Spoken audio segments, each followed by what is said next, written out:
Hello students, দেখো এই অঙ্কটা আমরা কিভাবে করবো সেটা হচ্ছে বলেছে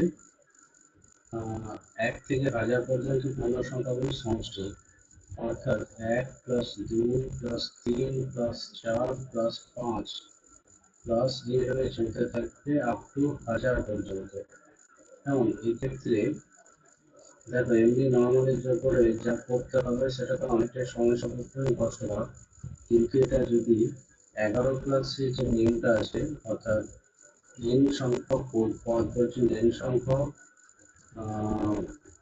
স্বাভাবিক সংখ্যা পরপর n সংখ্যক স্বাভাবিক সংখ্যার সমষ্টি যে ফর্মুলাটা আছে সেটা যদি ব্যবহার করে তাহলে খুব সহজে হয়ে যাবে। অর্থাৎ 1000 পর্যন্ত যোগ করতে বলেছে, তার মানে আমি এটা এখানে যে ফর্মুলাটা আছে সেটা ইউজ করছি, সেটা হচ্ছে 1000, অর্থাৎ যতদূর বলবে সেইটা এবং ঠিক তার পরেরটা ডিভাইডেড বাই যেহেতু এটা হচ্ছে ফর্মুলা। তাহলে এটাকে আমি যদি 1000কে 2 দিয়ে ভাগ করি তাহলে এটা হচ্ছে 500 এবং 2 করে 500